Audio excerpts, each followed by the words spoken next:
안녕하십니까, 책돌입니다. 오늘 소개해드릴 책은 지금보다 괜찮은 어른입니다.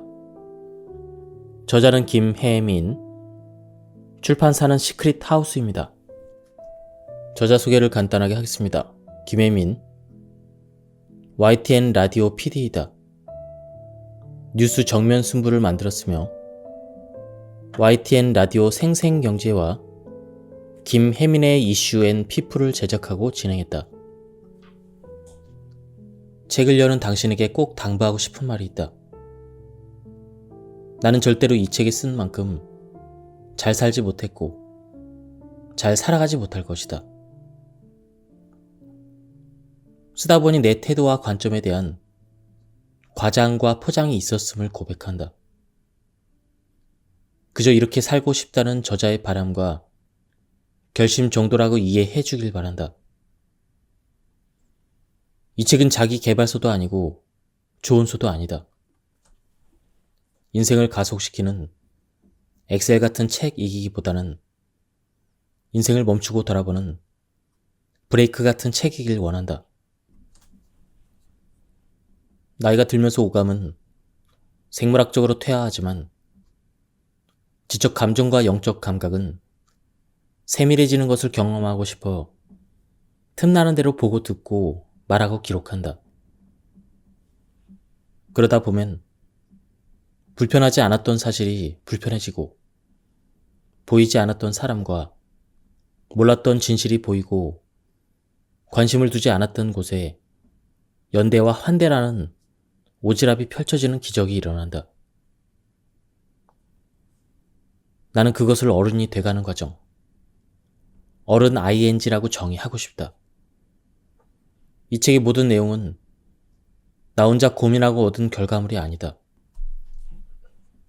내가 맞닥뜨린 수많은 문제들, 그 문제들의 중심과 외곽에 있던 사람들로부터 직간접적으로 얻은 열매이다. 단 한 가지도 온전히 혼자의 힘으로 할 수 없다는 진리를 뼈저리게 깨닫는 것이 어른이 가져야 하는 기본적인 태도이다. 내 꿈은 단순하고 단단하고 단아하게 사는 좋은 생활입니다.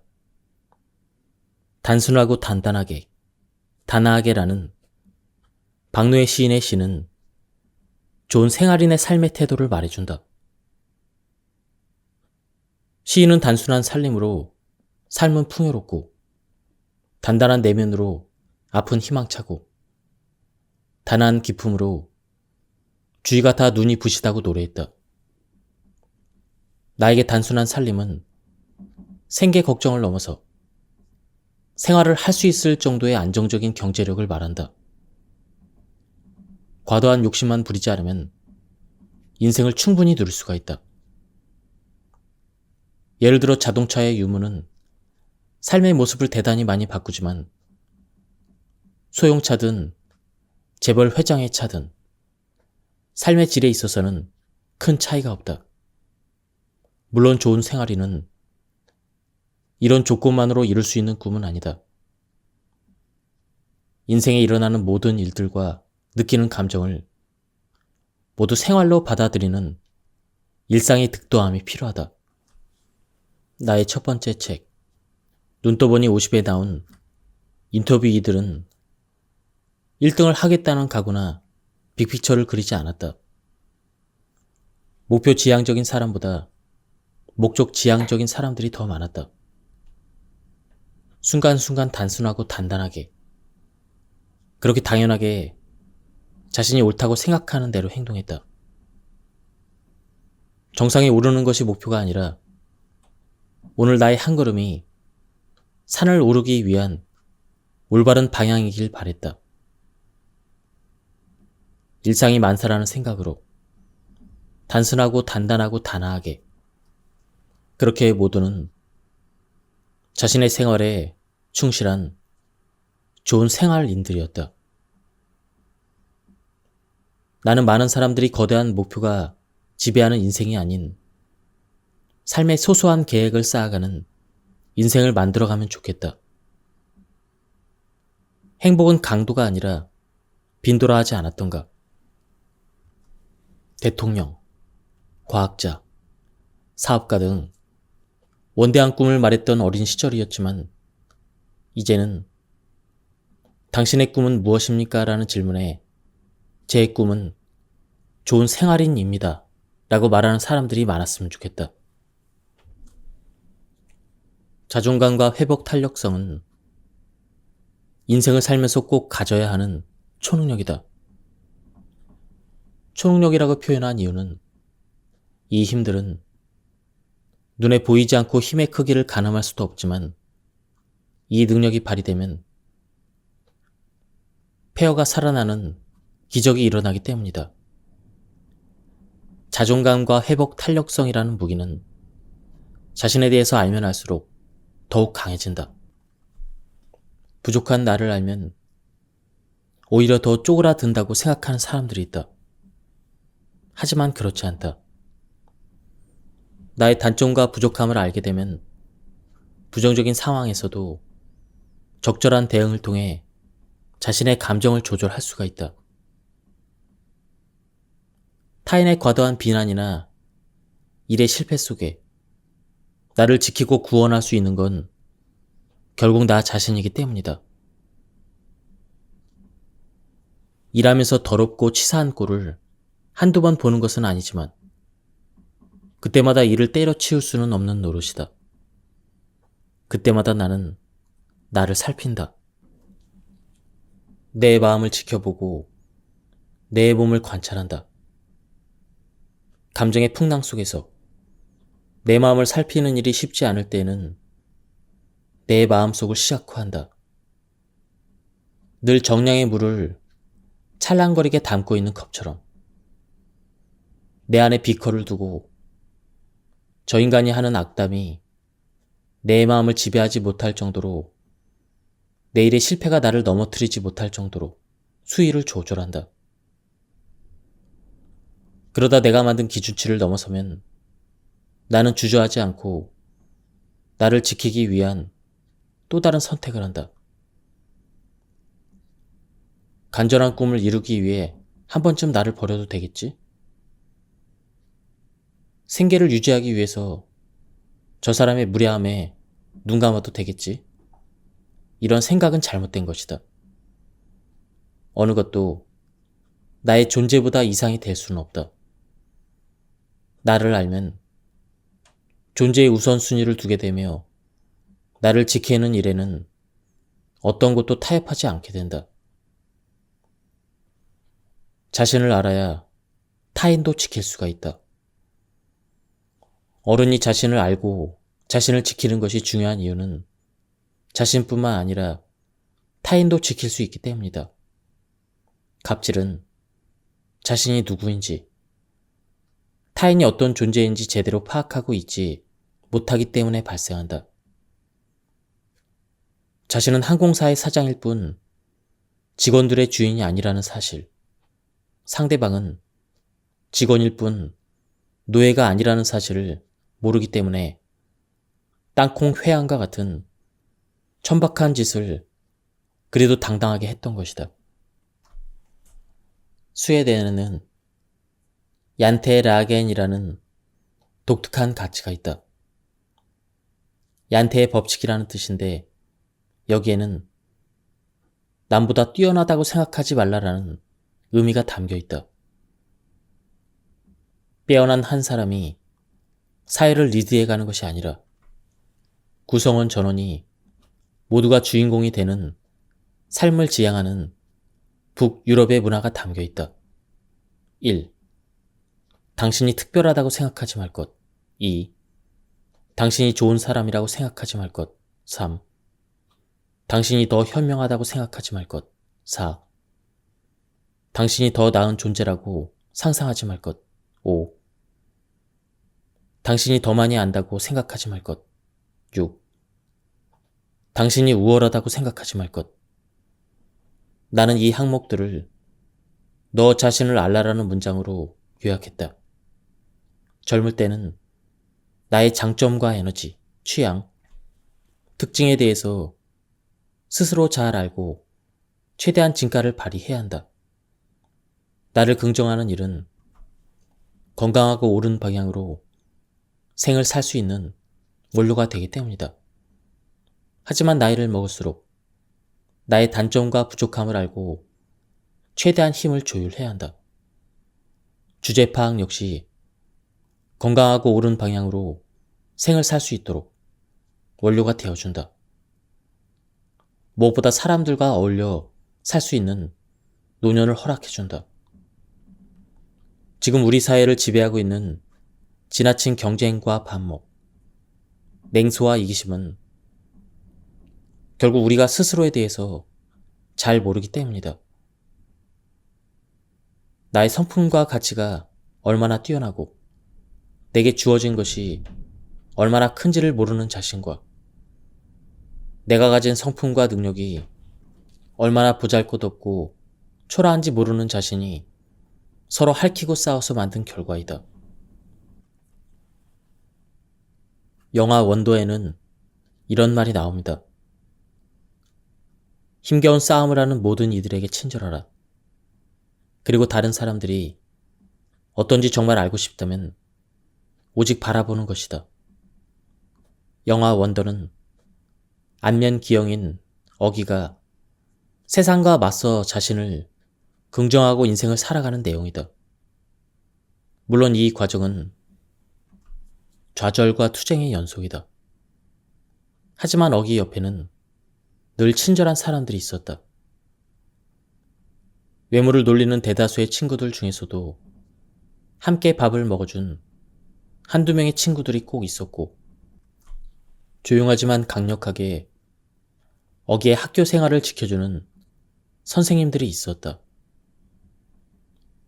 어기를 괴롭힌 아이의 부모에게 외모는 바꿀 수 없으니 우리의 생각을 바꿔야죠. 이렇게 말한 교장 선생님도 있었고, 옳음과 친절함 중 하나를 선택해야 할 때는 친절함을 선택하라. 이렇게 말하며 학생들에게 동정이 아닌 친절을 가르쳐준 담임 선생님도 있었다. 타인의 친절 덕분에 어기는 마침내 자신에게 친절할 수가 있었다. 처음으로 집을 떠나 친구들과 캠프를 갈 수 있는 용기도 생겼다. 이렇게 친절은 긍정으로 연결된다.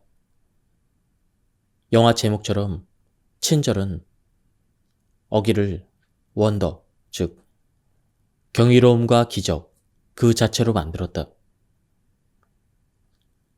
카인드의 저자 도나 캐머런은 아주 작은 친절의 힘을 깨닫고 1년 동안 친절한 사람이 되기로 결심한 후에 자신의 변화 과정을 기록했다.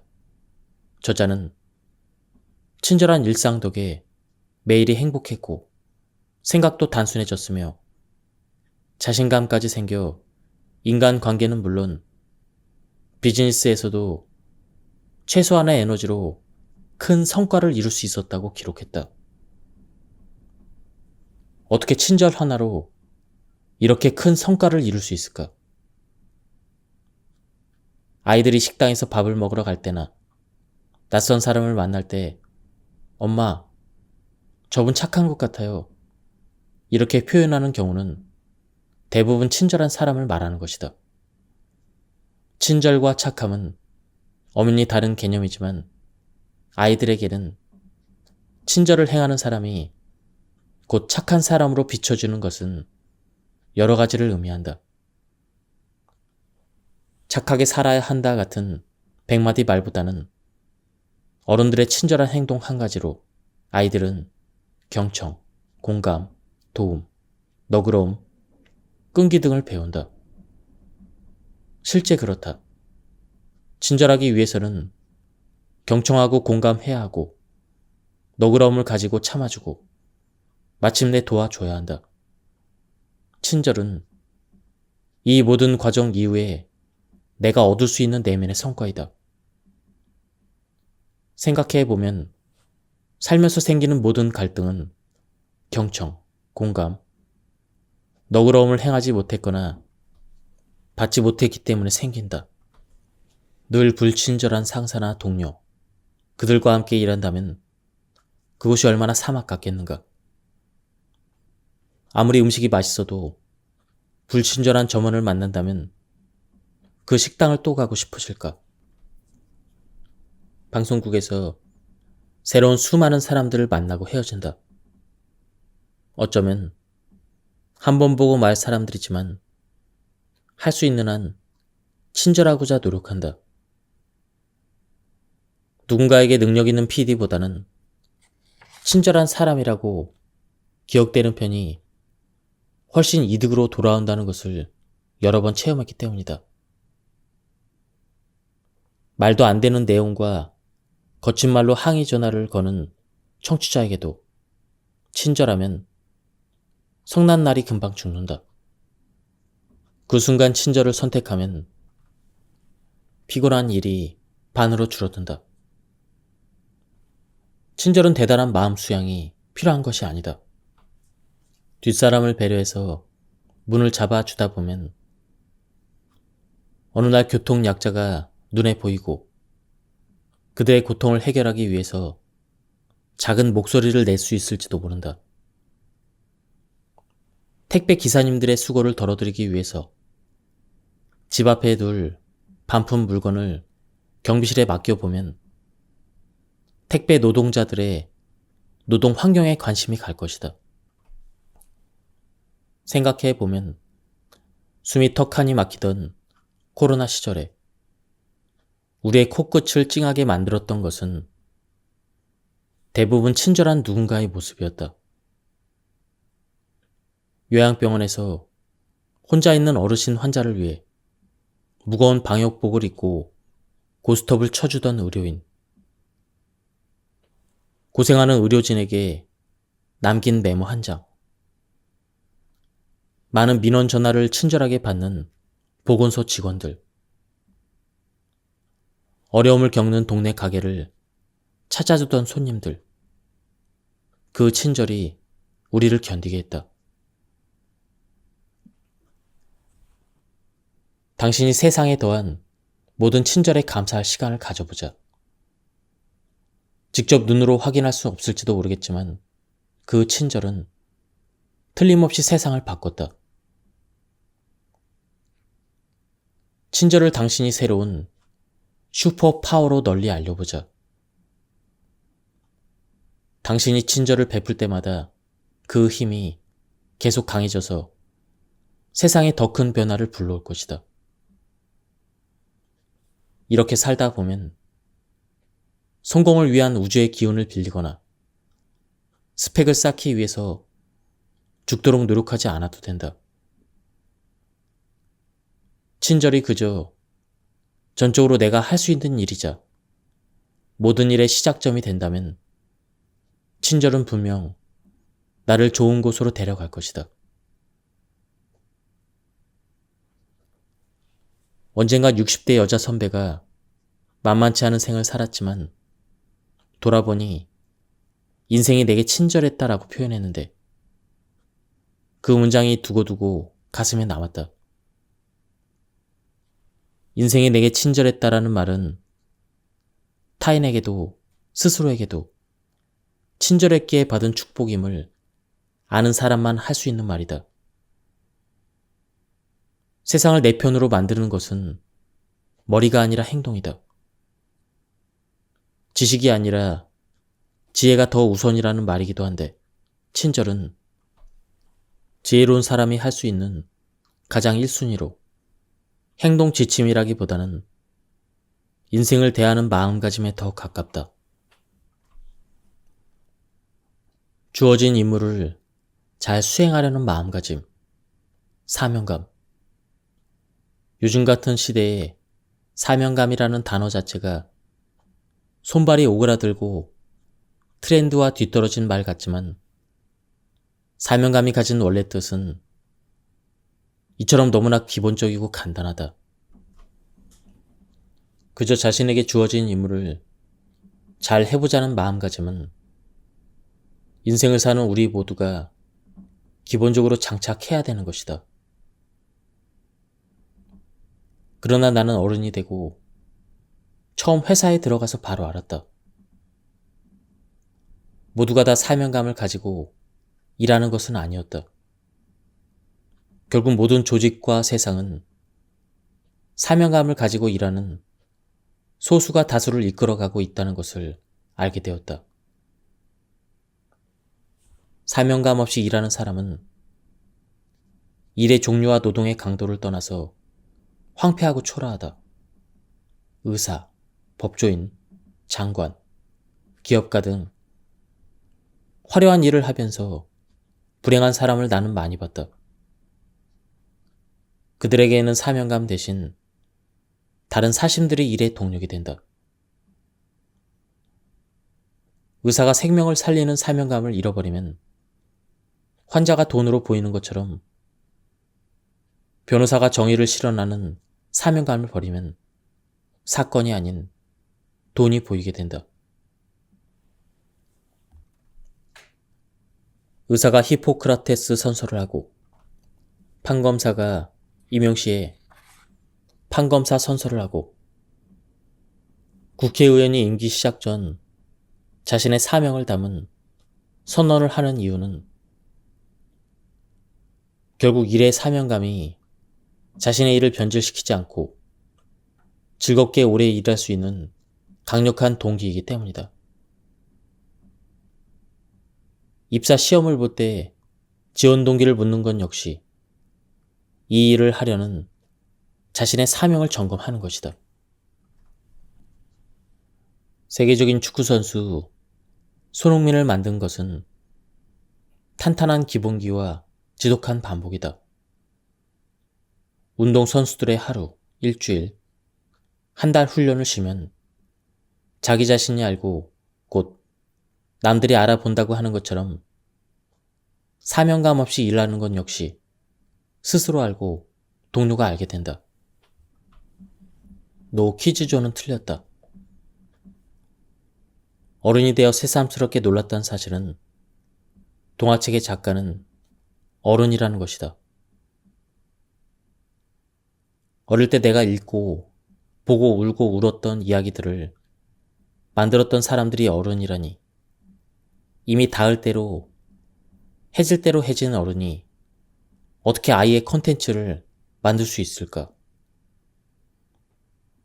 어른이 되고 부모가 되어보니 아이와 동등한 시선을 맞추고 아이의 마음을 보고 만지는 일은 정말 어려운 일임을 알게 되었다.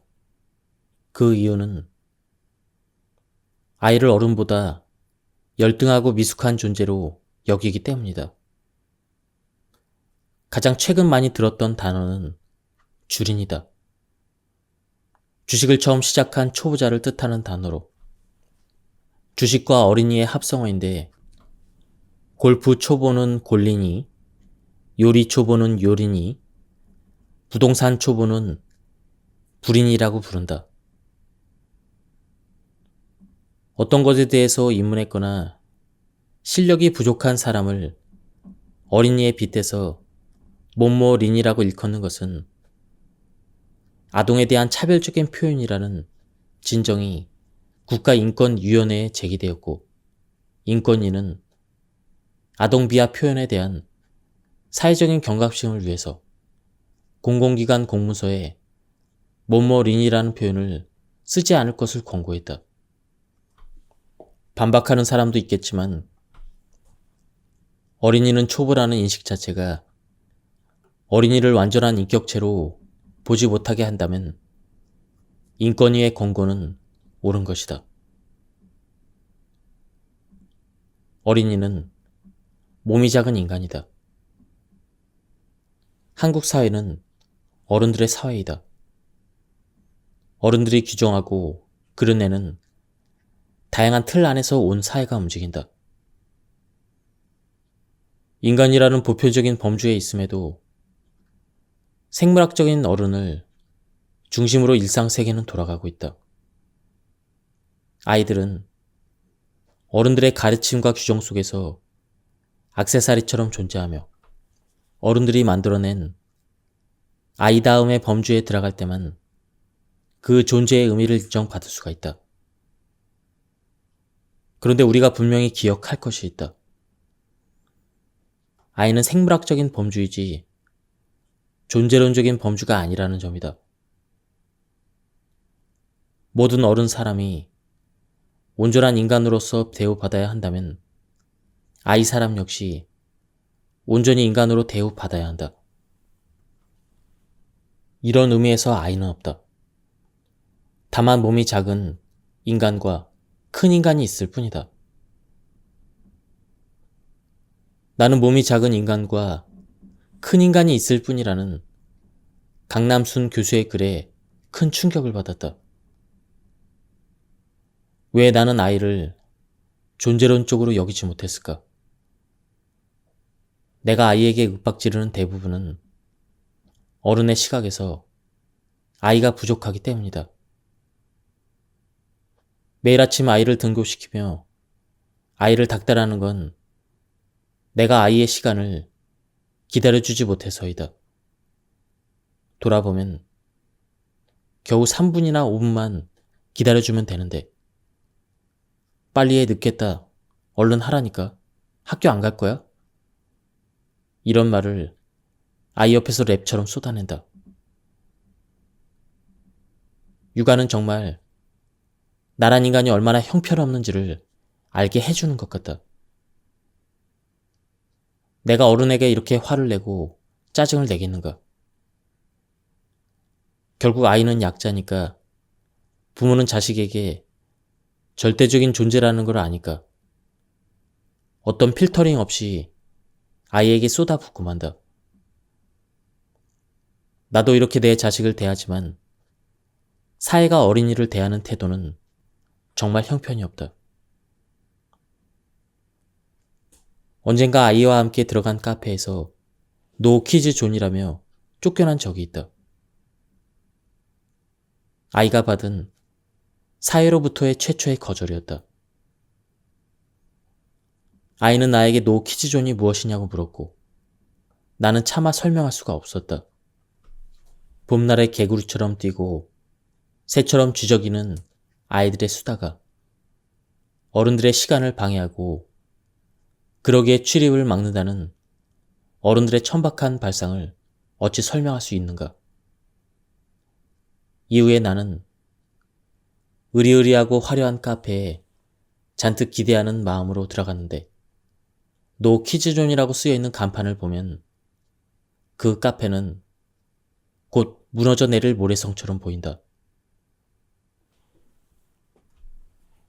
방정환은 어린이는 인격을 가진 존중의 대상이라는 것을 알리기 위해서 어린이라는 말을 선택해서 널리 알렸다.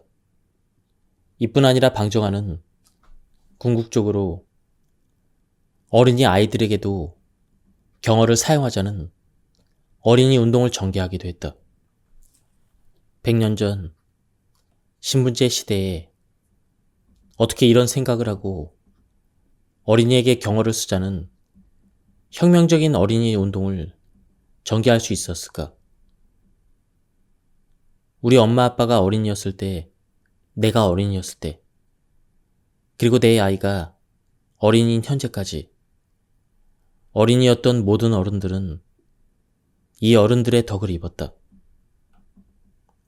나는 노 키즈존을 보며 100년 전 어른들의 이런 생각과 행동의 벅참과 부끄러움을 느꼈다. 모든 어른은 아이가 만나는 작은 지구이다. 나보다 두세 배나 큰 어른이 무릎을 꿇고 시선을 맞췄을 때, 존댓말로 인사를 건네줬을 때, 큰 손과 너른 품으로 안아줬을 때, 어떤 어른을 만나느냐, 어른에게 어떤 환대를 받느냐는 아이가 어떤 세상을 만나느냐와 같다. 어른이 돼보니 어린이였던 내가 얼마나 귀했는지 알 것 같다. 어른이 돼보니 이 땅의 어린이들이 정말 소중하고 존재 자체만으로도 세상을 꽉 차게 할 수 있는 완전한 생명체라는 것도 배웠다. 지금 어린이를 대하는 나의 태도를 점검해보자. 그러면 내가 어떤 어른인지를 알 수 있을 것이다.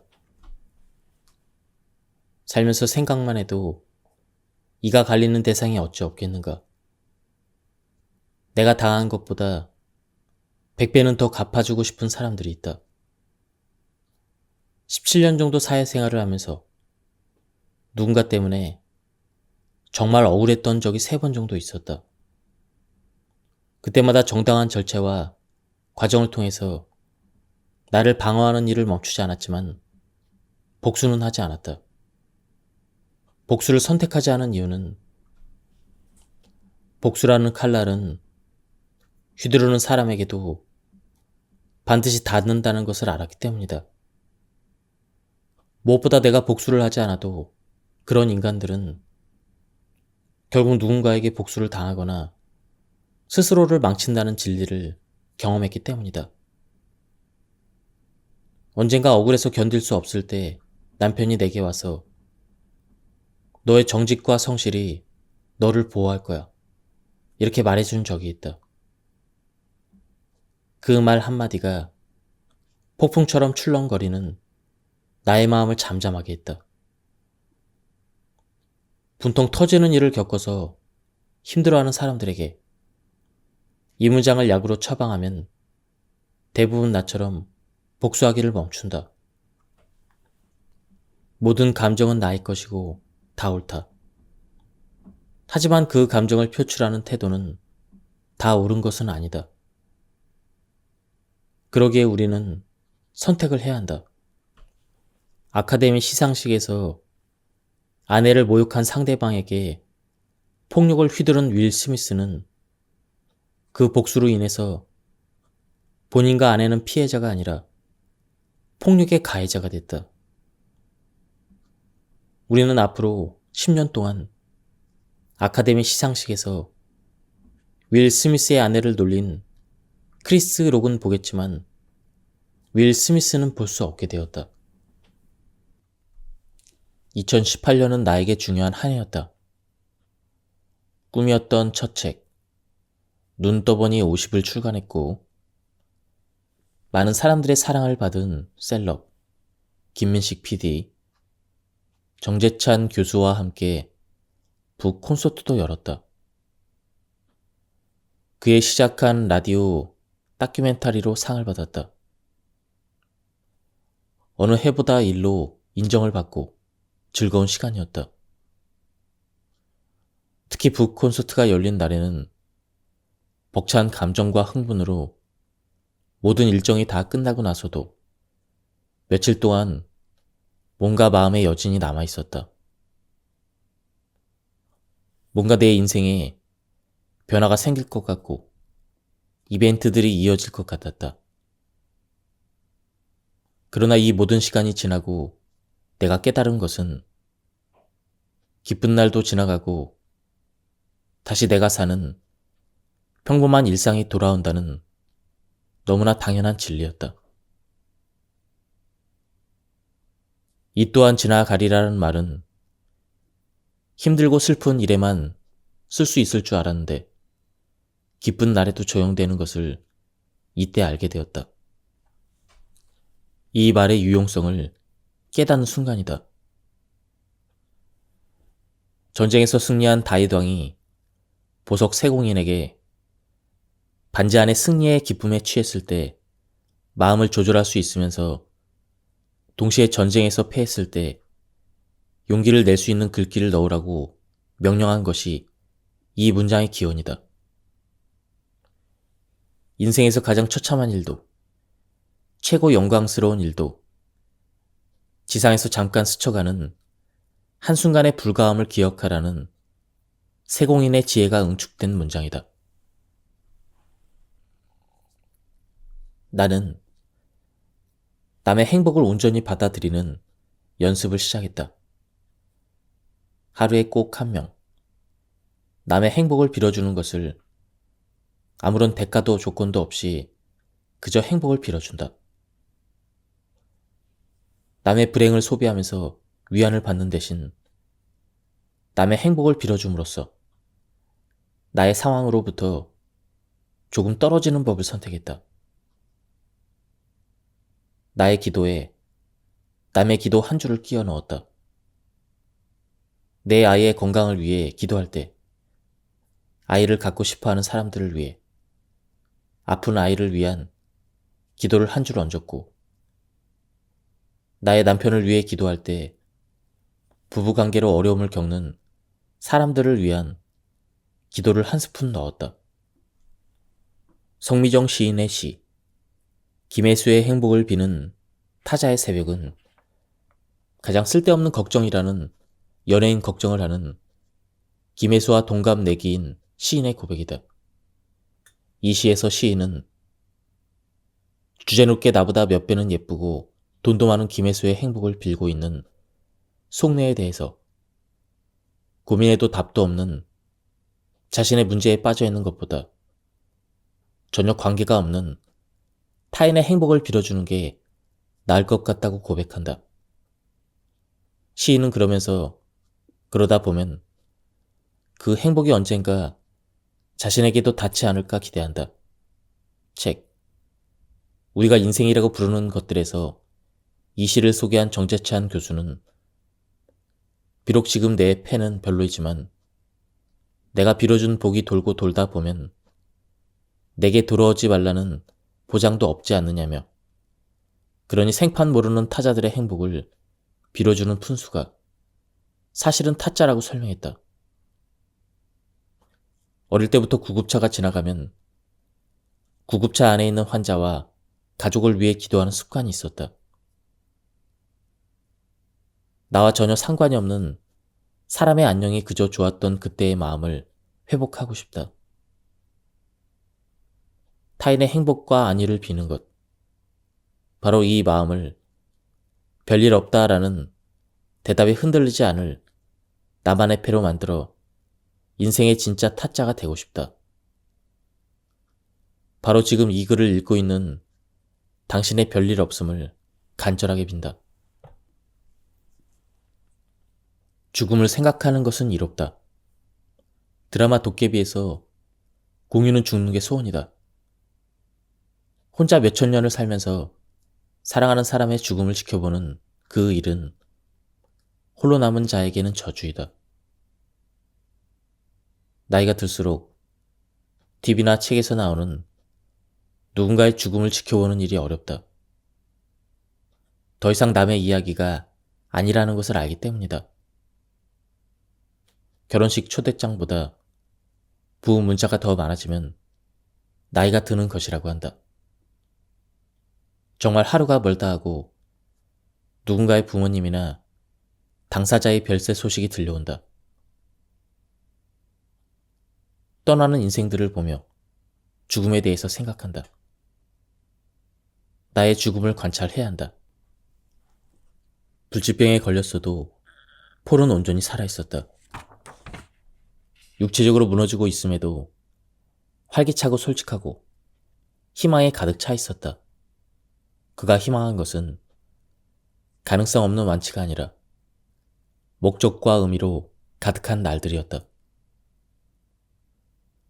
숨결이 바람이 될 때 중에서 루시 칼라티니의 에필로그이다. 36살 때 나와 동갑내기 의사가 자신의 죽음을 기록한 책 숨결이 바람이 될 때를 읽었다. 이 책은 내게 죽음은 숨이 끊어지는 생물학적인 현상을 넘어 내 이야기를 더 이상 써갈 수 없는 철학적이고 문학적인 현상이라는 것을 말해줬다. 저자 폴은 온몸에 암세포가 다 퍼져 있는 상황에서도 마지막 7년차 레지던트 생활을 해냈다. 그동안 죽음을 의학적으로만 다루었던 폴은 의사의 본질을 깨닫는다. 의사의 의무는 죽음을 멈추거나 환자에게 예전의 삶을 돌려주는 것이 아니라 삶이 무너져버린 환자와 그 가족들이 다시 일어나 자신들이 처한 실존적인 상황을 마주보고 이해할 수 있을 때까지 돕는 것이라고 재정의한다.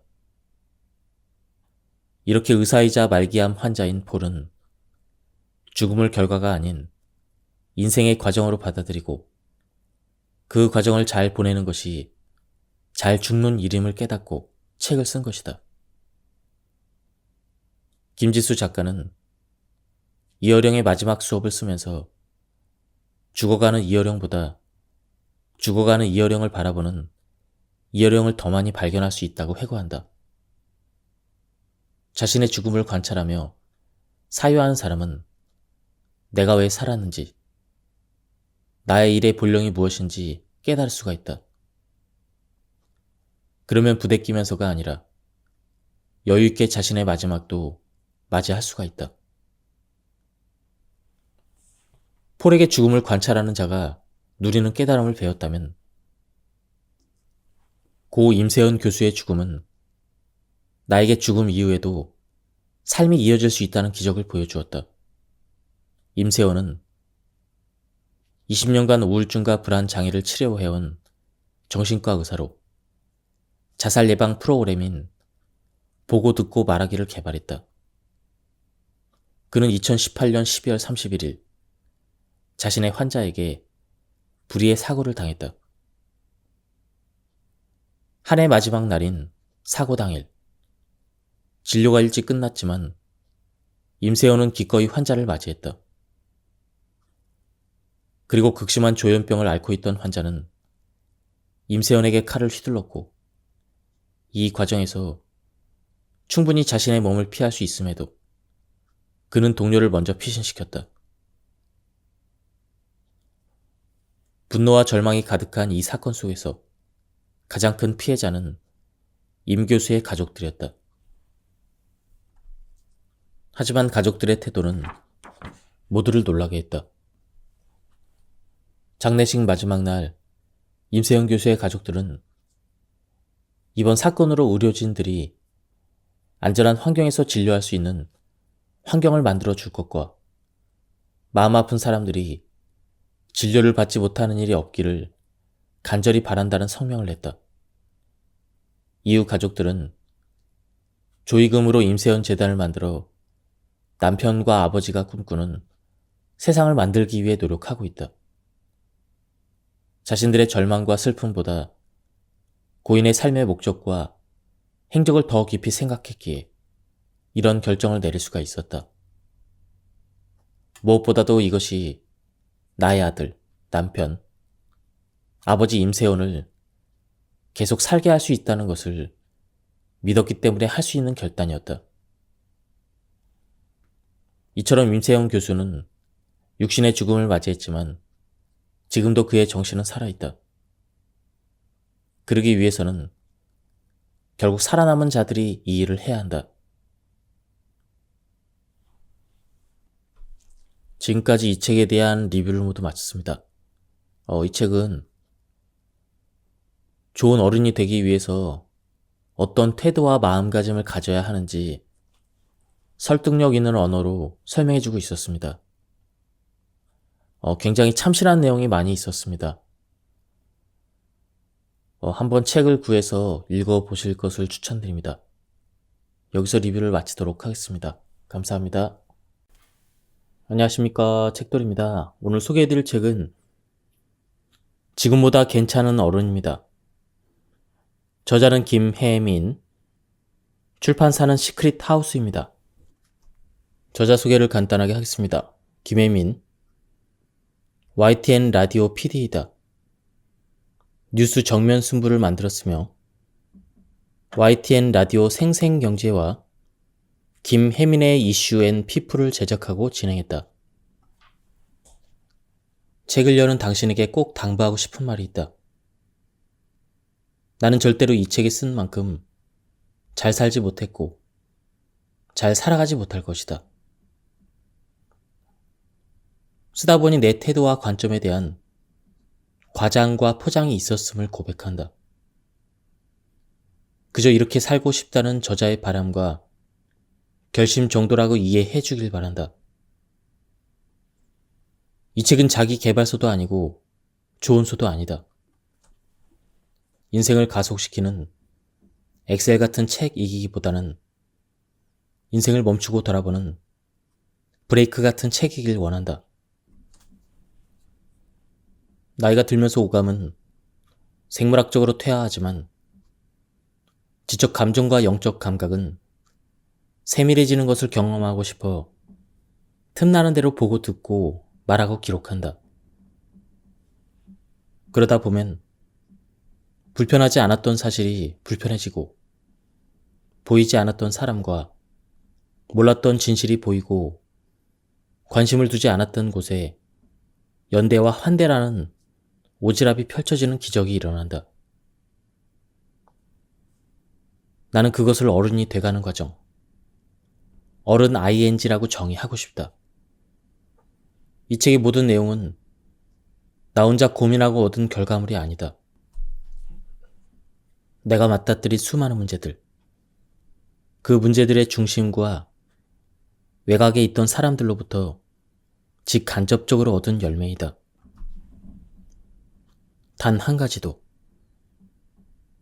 온전히 혼자의 힘으로 할 수 없다는 진리를 뼈저리게 깨닫는 것이 어른이 가져야 하는 기본적인 태도이다. 내 꿈은 단순하고 단단하고 단아하게 사는 좋은 생활입니다. 단순하고 단단하게, 단아하게라는 박노해 시인의 시는 좋은 생활인의 삶의 태도를 말해준다. 시인은 단순한 살림으로 삶은 풍요롭고 단단한 내면으로 앞은 희망차고 단아한 기품으로 주위가 다 눈이 부시다고 노래했다. 나에게 단순한 살림은 생계 걱정을 넘어서 생활을 할 수 있을 정도의 안정적인 경제력을 말한다. 과도한 욕심만 부리지 않으면 인생을 충분히 누릴 수가 있다. 예를 들어 자동차의 유무는 삶의 모습을 대단히 많이 바꾸지만 소형차든 재벌 회장의 차든 삶의 질에 있어서는 큰 차이가 없다. 물론 좋은 생활인은 이런 조건만으로 이룰 수 있는 꿈은 아니다. 인생에 일어나는 모든 일들과 느끼는 감정을 모두 생활로 받아들이는 일상의 득도함이 필요하다. 나의 첫 번째 책, 눈 떠보니 50에 나온 인터뷰 이들은 1등을 하겠다는 각오나 빅피처를 그리지 않았다. 목표 지향적인 사람보다 목적 지향적인 사람들이 더 많았다. 순간순간 단순하고 단단하게, 그렇게 당연하게 자신이 옳다고 생각하는 대로 행동했다. 정상에 오르는 것이 목표가 아니라 오늘 나의 한 걸음이 산을 오르기 위한 올바른 방향이길 바랬다. 일상이 만사라는 생각으로 단순하고 단단하고 단아하게, 그렇게 모두는 자신의 생활에 충실한 좋은 생활인들이었다. 나는 많은 사람들이 거대한 목표가 지배하는 인생이 아닌 삶의 소소한 계획을 쌓아가는 인생을 만들어가면 좋겠다. 행복은 강도가 아니라 빈도라 하지 않았던가. 대통령, 과학자, 사업가 등 원대한 꿈을 말했던 어린 시절이었지만 이제는 당신의 꿈은 무엇입니까? 라는 질문에 제 꿈은 좋은 생활인입니다. 라고 말하는 사람들이 많았으면 좋겠다. 자존감과 회복 탄력성은 인생을 살면서 꼭 가져야 하는 초능력이다. 초능력이라고 표현한 이유는 이 힘들은 눈에 보이지 않고 힘의 크기를 가늠할 수도 없지만 이 능력이 발휘되면 폐허가 살아나는 기적이 일어나기 때문이다. 자존감과 회복 탄력성이라는 무기는 자신에 대해서 알면 알수록 더욱 강해진다. 부족한 나를 알면 오히려 더 쪼그라든다고 생각하는 사람들이 있다. 하지만 그렇지 않다. 나의 단점과 부족함을 알게 되면 부정적인 상황에서도 적절한 대응을 통해 자신의 감정을 조절할 수가 있다. 타인의 과도한 비난이나 일의 실패 속에 나를 지키고 구원할 수 있는 건 결국 나 자신이기 때문이다. 일하면서 더럽고 치사한 꼴을 한두 번 보는 것은 아니지만 그때마다 이를 때려치울 수는 없는 노릇이다. 그때마다 나는 나를 살핀다. 내 마음을 지켜보고 내 몸을 관찰한다. 감정의 풍랑 속에서 내 마음을 살피는 일이 쉽지 않을 때에는 내 마음속을 시각화한다. 늘 정량의 물을 찰랑거리게 담고 있는 컵처럼 내 안에 비커를 두고 저 인간이 하는 악담이 내 마음을 지배하지 못할 정도로, 내일의 실패가 나를 넘어뜨리지 못할 정도로 수위를 조절한다. 그러다 내가 만든 기준치를 넘어서면 나는 주저하지 않고 나를 지키기 위한 또 다른 선택을 한다. 간절한 꿈을 이루기 위해 한 번쯤 나를 버려도 되겠지? 생계를 유지하기 위해서 저 사람의 무례함에 눈 감아도 되겠지? 이런 생각은 잘못된 것이다. 어느 것도 나의 존재보다 이상이 될 수는 없다. 나를 알면 존재의 우선순위를 두게 되며 나를 지키는 일에는 어떤 것도 타협하지 않게 된다. 자신을 알아야 타인도 지킬 수가 있다. 어른이 자신을 알고 자신을 지키는 것이 중요한 이유는 자신뿐만 아니라 타인도 지킬 수 있기 때문이다. 갑질은 자신이 누구인지, 타인이 어떤 존재인지 제대로 파악하고 있지 못하기 때문에 발생한다.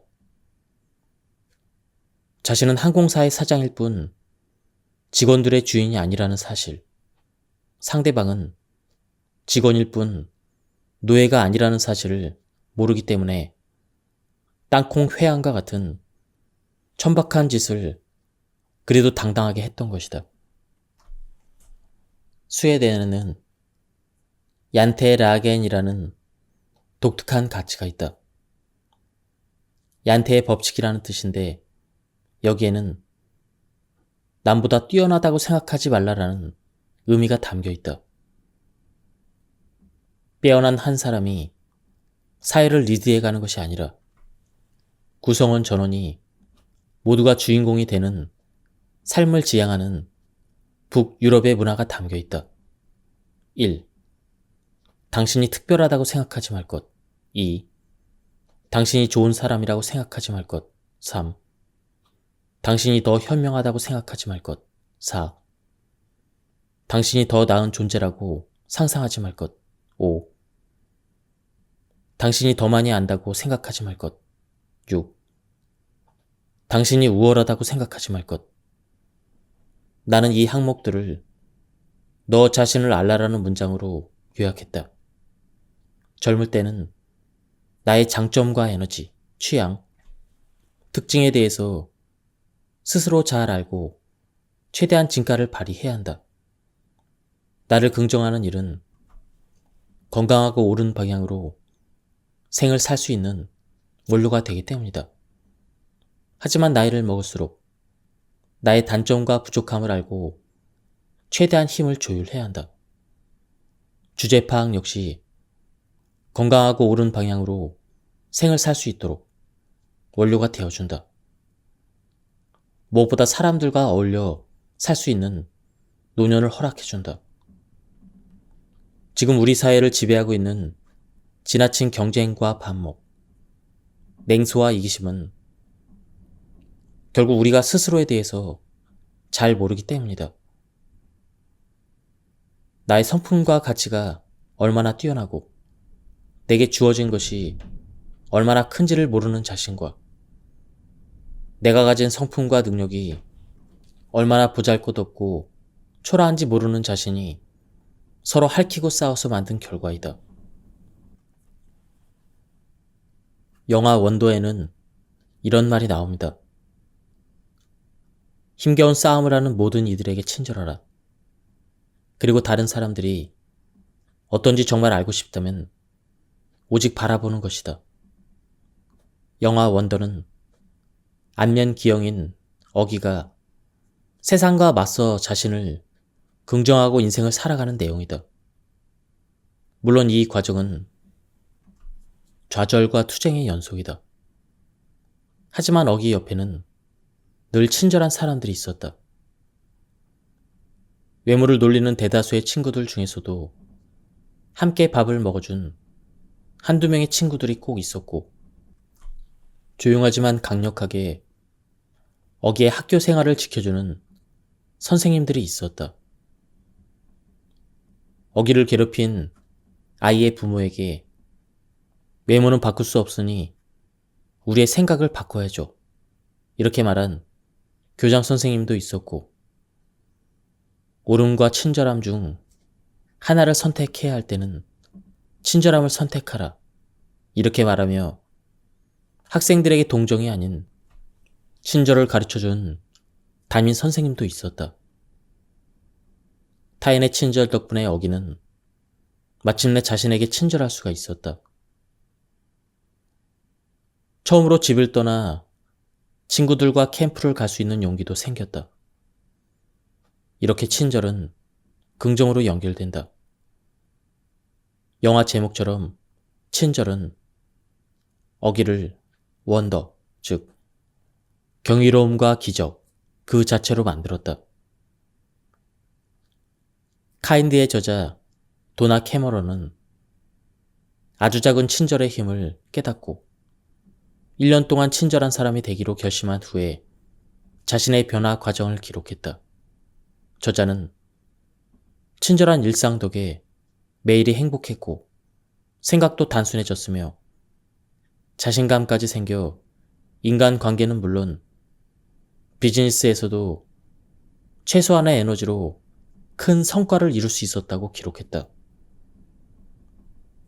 어떻게 친절 하나로 이렇게 큰 성과를 이룰 수 있을까? 아이들이 식당에서 밥을 먹으러 갈 때나 낯선 사람을 만날 때 엄마, 저분 착한 것 같아요, 이렇게 표현하는 경우는 대부분 친절한 사람을 말하는 것이다. 친절과 착함은 엄연히 다른 개념이지만 아이들에게는 친절을 행하는 사람이 곧 착한 사람으로 비춰주는 것은 여러 가지를 의미한다. 착하게 살아야 한다 같은 100마디 말보다는 어른들의 친절한 행동 한 가지로 아이들은 경청, 공감, 도움, 너그러움, 끈기 등을 배운다. 실제 그렇다. 친절하기 위해서는 경청하고 공감해야 하고 너그러움을 가지고 참아주고 마침내 도와줘야 한다. 친절은 이 모든 과정 이후에 내가 얻을 수 있는 내면의 성과이다. 생각해보면 살면서 생기는 모든 갈등은 경청, 공감, 너그러움을 행하지 못했거나 받지 못했기 때문에 생긴다. 늘 불친절한 상사나 동료, 그들과 함께 일한다면 그것이 얼마나 사막 같겠는가.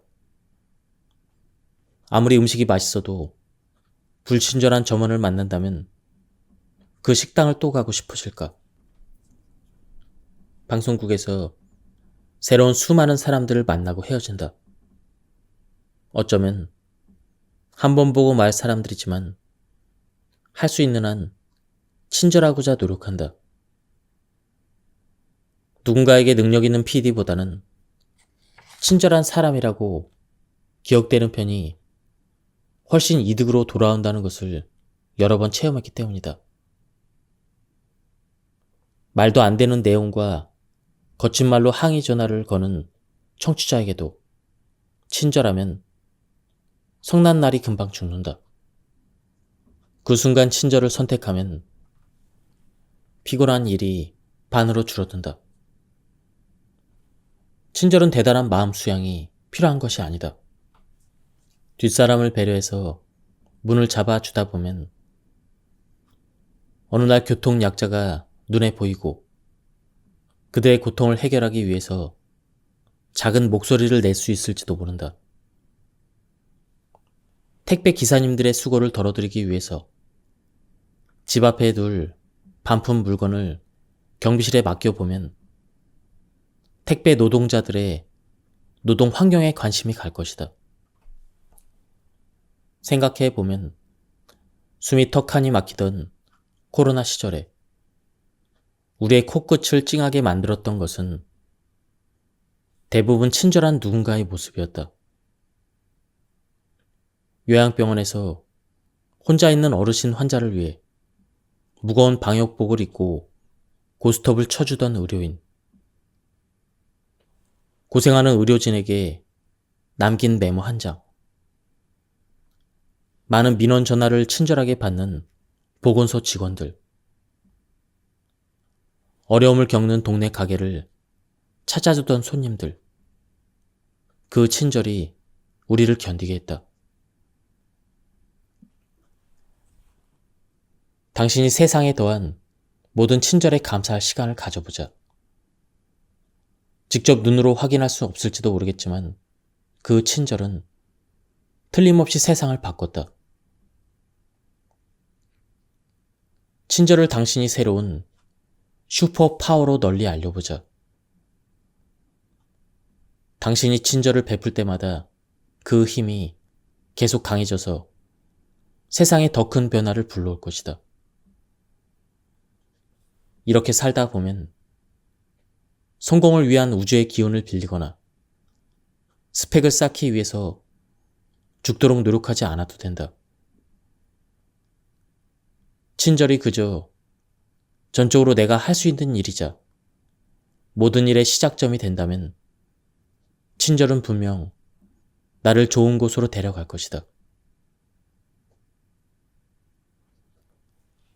언젠가 60대 여자 선배가 만만치 않은 생을 살았지만 돌아보니 인생이 내게 친절했다라고 표현했는데 그 문장이 두고두고 가슴에 남았다.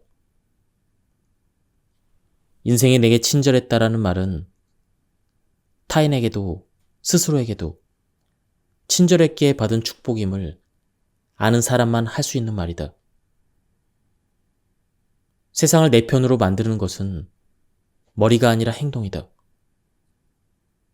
지식이 아니라 지혜가 더 우선이라는 말이기도 한데 친절은 지혜로운 사람이 할 수 있는 가장 1순위로 행동 지침이라기보다는 인생을 대하는 마음가짐에 더 가깝다. 주어진 임무를 잘 수행하려는 마음가짐, 사명감. 요즘 같은 시대에 사명감이라는 단어 자체가 손발이 오그라들고 트렌드와 뒤떨어진 말 같지만 사명감이 가진 원래 뜻은 이처럼 너무나 기본적이고 간단하다. 그저 자신에게 주어진 임무를 잘 해보자는 마음가짐은 인생을 사는 우리 모두가 기본적으로 장착해야 되는 것이다. 그러나 나는 어른이 되고 처음 회사에 들어가서 바로 알았다. 모두가 다 사명감을 가지고 일하는 것은 아니었다. 결국 모든 조직과 세상은 사명감을 가지고 일하는 소수가 다수를 이끌어가고 있다는 것을 알게 되었다. 사명감 없이 일하는 사람은 일의 종류와 노동의 강도를 떠나서 황폐하고 초라하다. 의사, 법조인, 장관, 기업가 등 화려한 일을 하면서 불행한 사람을 나는 많이 봤다. 그들에게는 사명감 대신 다른 사심들이 일의 동력이 된다. 의사가 생명을 살리는 사명감을 잃어버리면 환자가 돈으로 보이는 것처럼 변호사가 정의를 실현하는 사명감을 버리면 사건이 아닌 돈이 보이게 된다. 의사가 히포크라테스 선서를 하고 판검사가 임용시에 판검사 선서를 하고 국회의원이 임기 시작 전 자신의 사명을 담은 선언을 하는 이유는 결국 일의 사명감이 자신의 일을 변질시키지 않고 즐겁게 오래 일할 수 있는 강력한 동기이기 때문이다.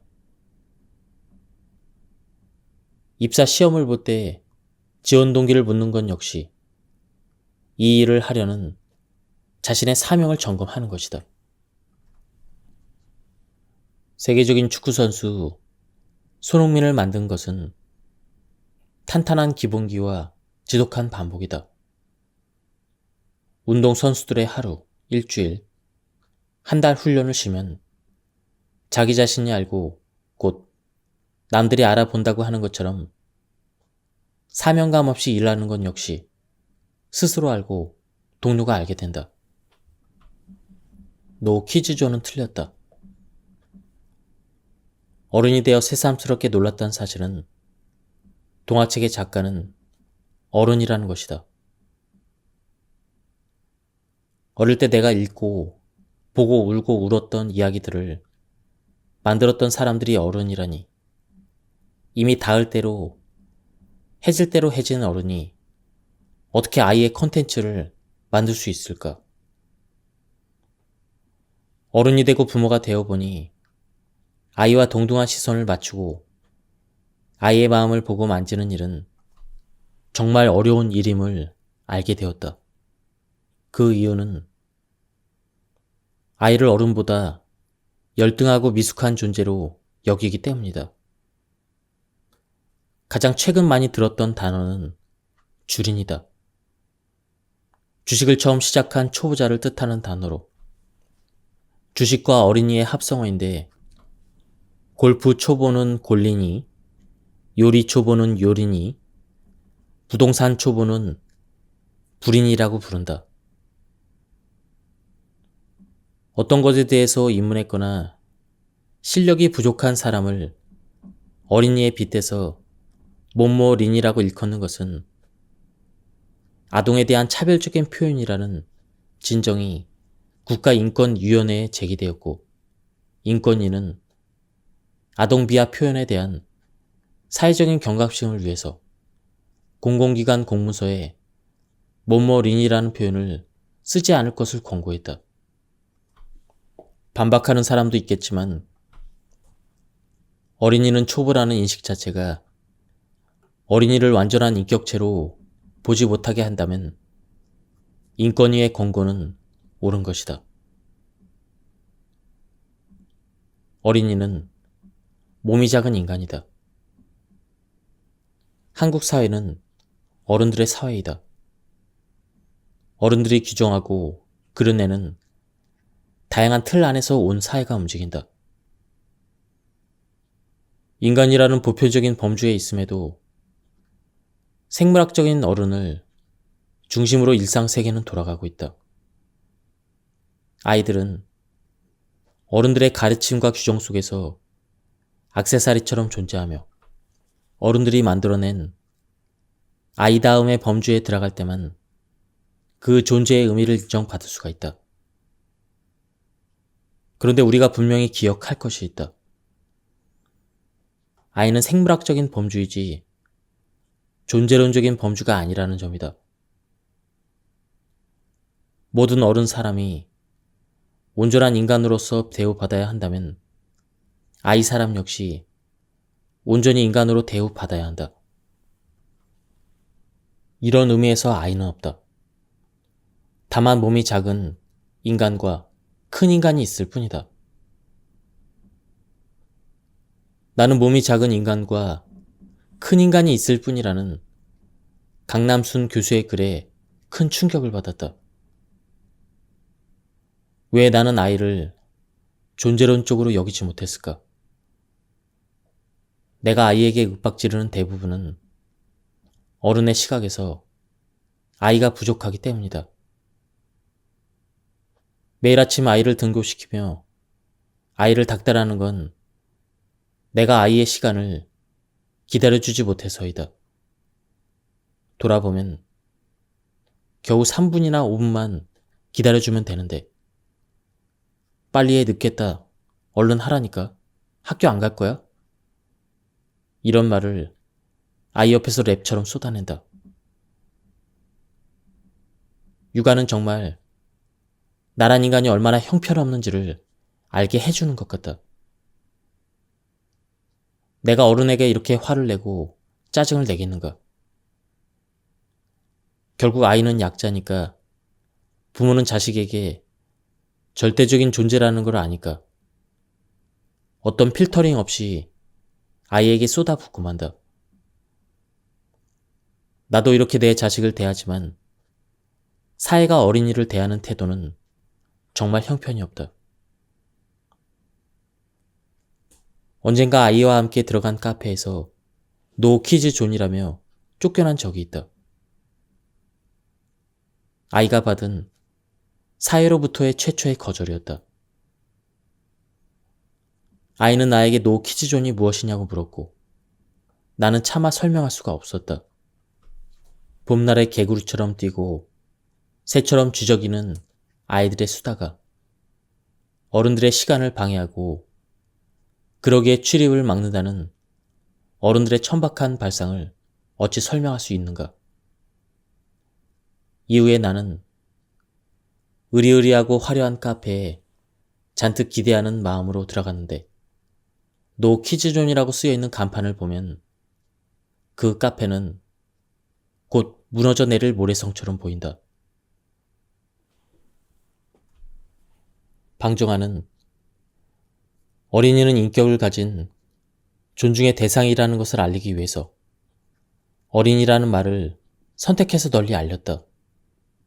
이뿐 아니라 방정환은 궁극적으로 어린이 아이들에게도 경어를 사용하자는 어린이 운동을 전개하기도 했다. 100년 전 신분제 시대에 어떻게 이런 생각을 하고 어린이에게 경어를 쓰자는 혁명적인 어린이 운동을 전개할 수 있었을까? 우리 엄마 아빠가 어린이였을 때, 내가 어린이였을 때, 그리고 내 아이가 어린이인 현재까지 어린이였던 모든 어른들은 이 어른들의 덕을 입었다. 나는 노 키즈존을 보며 100년 전 어른들의 이런 생각과 행동의 벅참과 부끄러움을 느꼈다. 모든 어른은 아이가 만나는 작은 지구이다. 나보다 두세 배나 큰 어른이 무릎을 꿇고 시선을 맞췄을 때, 존댓말로 인사를 건네줬을 때, 큰 손과 너른 품으로 안아줬을 때, 어떤 어른을 만나느냐, 어른에게 어떤 환대를 받느냐는 아이가 어떤 세상을 만나느냐와 같다. 어른이 돼보니 어린이였던 내가 얼마나 귀했는지 알 것 같다. 어른이 돼보니 이 땅의 어린이들이 정말 소중하고 존재 자체만으로도 세상을 꽉 차게 할 수 있는 완전한 생명체라는 것도 배웠다. 지금 어린이를 대하는 나의 태도를 점검해보자. 그러면 내가 어떤 어른인지를 알 수 있을 것이다. 살면서 생각만 해도 이가 갈리는 대상이 어찌 없겠는가. 내가 당한 것보다 100배는 더 갚아주고 싶은 사람들이 있다. 17년 정도 사회생활을 하면서 누군가 때문에 정말 억울했던 적이 3번 정도 있었다. 그때마다 정당한 절차와 과정을 통해서 나를 방어하는 일을 멈추지 않았지만 복수는 하지 않았다. 복수를 선택하지 않은 이유는 복수라는 칼날은 휘두르는 사람에게도 반드시 닿는다는 것을 알았기 때문이다. 무엇보다 내가 복수를 하지 않아도 그런 인간들은 결국 누군가에게 복수를 당하거나 스스로를 망친다는 진리를 경험했기 때문이다. 언젠가 억울해서 견딜 수 없을 때 남편이 내게 와서 너의 정직과 성실이 너를 보호할 거야. 이렇게 말해준 적이 있다. 그 말 한마디가 폭풍처럼 출렁거리는 나의 마음을 잠잠하게 했다. 분통 터지는 일을 겪어서 힘들어하는 사람들에게 이 문장을 약으로 처방하면 대부분 나처럼 복수하기를 멈춘다. 모든 감정은 나의 것이고 다 옳다. 하지만 그 감정을 표출하는 태도는 다 옳은 것은 아니다. 그러기에 우리는 선택을 해야 한다. 아카데미 시상식에서 아내를 모욕한 상대방에게 폭력을 휘두른 윌 스미스는 그 복수로 인해서 본인과 아내는 피해자가 아니라 폭력의 가해자가 됐다. 우리는 앞으로 10년 동안 아카데미 시상식에서 윌 스미스의 아내를 놀린 크리스 록은 보겠지만 윌 스미스는 볼 수 없게 되었다. 2018년은 나에게 중요한 한 해였다. 꿈이었던 첫 책, 눈 떠보니 50을 출간했고 많은 사람들의 사랑을 받은 셀럽, 김민식 PD, 정재찬 교수와 함께 북 콘서트도 열었다. 그의 시작한 라디오 다큐멘터리로 상을 받았다. 어느 해보다 일로 인정을 받고 즐거운 시간이었다. 특히 북 콘서트가 열린 날에는 벅찬 감정과 흥분으로 모든 일정이 다 끝나고 나서도 며칠 동안 뭔가 마음의 여진이 남아 있었다. 뭔가 내 인생에 변화가 생길 것 같고 이벤트들이 이어질 것 같았다. 그러나 이 모든 시간이 지나고 내가 깨달은 것은 기쁜 날도 지나가고 다시 내가 사는 평범한 일상이 돌아온다는 너무나 당연한 진리였다. 이 또한 지나가리라는 말은 힘들고 슬픈 일에만 쓸 수 있을 줄 알았는데 기쁜 날에도 적용되는 것을 이때 알게 되었다. 이 말의 유용성을 깨닫는 순간이다. 전쟁에서 승리한 다윗 왕이 보석 세공인에게 반지 안에 승리의 기쁨에 취했을 때 마음을 조절할 수 있으면서 동시에 전쟁에서 패했을 때 용기를 낼 수 있는 글귀를 넣으라고 명령한 것이 이 문장의 기원이다. 인생에서 가장 처참한 일도, 최고 영광스러운 일도, 지상에서 잠깐 스쳐가는 한순간의 불가함을 기억하라는 세공인의 지혜가 응축된 문장이다. 나는 남의 행복을 온전히 받아들이는 연습을 시작했다. 하루에 꼭 한 명, 남의 행복을 빌어주는 것을 아무런 대가도 조건도 없이 그저 행복을 빌어준다. 남의 불행을 소비하면서 위안을 받는 대신 남의 행복을 빌어줌으로써 나의 상황으로부터 조금 떨어지는 법을 선택했다. 나의 기도에 남의 기도 한 줄을 끼워 넣었다. 내 아이의 건강을 위해 기도할 때, 아이를 갖고 싶어하는 사람들을 위해, 아픈 아이를 위한 기도를 한 줄 얹었고, 나의 남편을 위해 기도할 때 부부관계로 어려움을 겪는 사람들을 위한 기도를 한 스푼 넣었다. 성미정 시인의 시, 김혜수의 행복을 비는 타자의 새벽은 가장 쓸데없는 걱정이라는 연예인 걱정을 하는 김혜수와 동갑 내기인 시인의 고백이다. 이 시에서 시인은 주제넘게 나보다 몇 배는 예쁘고 돈도 많은 김혜수의 행복을 빌고 있는 속내에 대해서 고민해도 답도 없는 자신의 문제에 빠져 있는 것보다 전혀 관계가 없는 타인의 행복을 빌어주는 게 나을 것 같다고 고백한다. 시인은 그러면서 그러다 보면 그 행복이 언젠가 자신에게도 닿지 않을까 기대한다. 책, 우리가 인생이라고 부르는 것들에서 이 시를 소개한 정재찬 교수는 비록 지금 내 펜은 별로이지만 내가 빌어준 복이 돌고 돌다 보면 내게 돌아오지 말라는 보장도 없지 않느냐며. 그러니 생판 모르는 타자들의 행복을 빌어주는 푼수가 사실은 타짜라고 설명했다. 어릴 때부터 구급차가 지나가면 구급차 안에 있는 환자와 가족을 위해 기도하는 습관이 있었다. 나와 전혀 상관이 없는 사람의 안녕이 그저 좋았던 그때의 마음을 회복하고 싶다. 타인의 행복과 안위를 비는 것. 바로 이 마음을 별일 없다라는 대답에 흔들리지 않을 나만의 패로 만들어 인생의 진짜 타짜가 되고 싶다. 바로 지금 이 글을 읽고 있는 당신의 별일 없음을 간절하게 빈다. 죽음을 생각하는 것은 이롭다.